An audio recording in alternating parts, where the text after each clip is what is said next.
What's up, guys? This is Rich. I'm here at Capcom's Captivate 2012 here in Rome, surrounded by a bunch of old stuff, and I'm with Keza. Hi.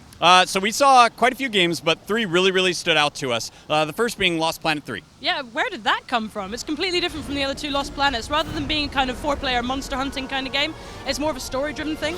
It revolves around this main character, Jim, and it tells the story of the first ever colonists of the frozen planet. It looked really good. They basically made Dead Space apart from in the Lost Planet universe. Yeah, I mean, there's some really cool gameplay going on there. You know, you're first person when you're in the mech, and then you get out and it's usual third-person action, and there's some really cool play between, like, you know, do you fight something in a mech, or do you fight it on foot, or do you do both? You know, you can actually like hold something with your mech and then get out and shoot it. It's really cool, visually stunning, great environmental effects and everything like that. Really impressive. DmC.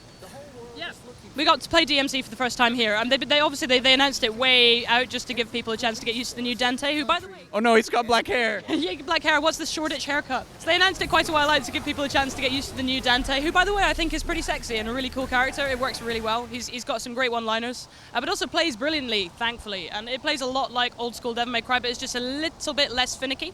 One of the really cool things to me was actually the play between Limbo and Earth. And Limbo is sort of where all the demons reside, but what they do actually in that realm can actually play on Earth. And, you know, you can actually see remnants of people on Earth and Limbo and stuff like that. So there's some really cool gameplay elements between there. And Limbo is actually really cool because it allows them to do some just really cool creative things that you couldn't really do in a more realistic setting.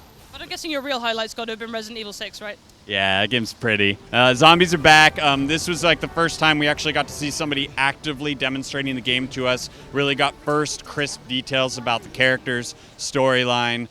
It's gorgeous. It's pretty gory and a little bit scary, right? I thought it was really scary. Seriously, I was having to just look at my feet and think about kittens sometimes during that presentation. They have a really kind of tense atmosphere. It was basically what we saw was basically set in a mansion. So it was kind of reminiscent of early Resi, and the zombies are really frightening. There's this bit where you find these survivors and they're kind of coughing and hacking, and you're like, oh, this can't end well.